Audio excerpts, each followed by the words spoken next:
XL వారి global study abroad summit 2023 April 9th hotel హరిత Kakatiya Hanamkonda entry free.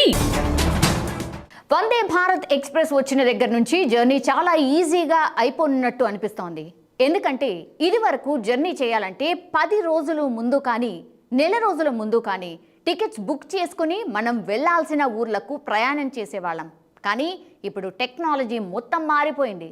Metro రైళ్లు, వందే భారత్ లాంటి ఎక్స్ప్రెస్ వచ్చిన తర్వాత చేరాల్సిన గమ్యానికి తక్కువ సమయంలోనే రీచ్ అవ్వగలుగుతున్నాం.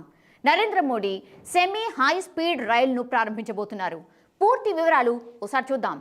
భారతీయ రైల్వే తెలంగాణ మరియు ఆంధ్రప్రదేశ్ రాష్ట్రాల్లో మరో వందే భారత్ ఎక్స్ప్రెస్ రైలును నడపబోతున్నారు. సికింద్రాబాద్ రైల్వే స్టేషన్ నుంచి సెమీ హై స్పీడ్ ఎక్స్ప్రెస్ రైలును ప్రధాని నరేంద్ర మోడీ జెండా ఊపి ప్రారంభించబోతున్నారు. సికింద్రాబాద్ తిరుపతి వందే భారత్ ఎక్స్ప్రెస్ హైదరాబాద్లోని ఐటీ సిటీని తిరుపతిలోని లార్డ్ వెంకటేశ్వర ఆలయంతో కలపబోతోంది. ఇది రాష్ట్రంలో 2వ వందే భారత్ ట్రైన్. ఇది 2 రాష్ట్రాల మధ్య దూరాన్ని కూడా తగ్గించబోతోంది. ఇది 8 గంటల 30 నిమిషాల్లో 660 కిలోమీటర్లు ప్రయాణించబోతోంది. ఇది దక్షిణ మధ్య రైల్వే ఎస్సీఆర్ జోన్ యొక్క 2వ సెమీ హై స్పీడ్ రైలు కూడా.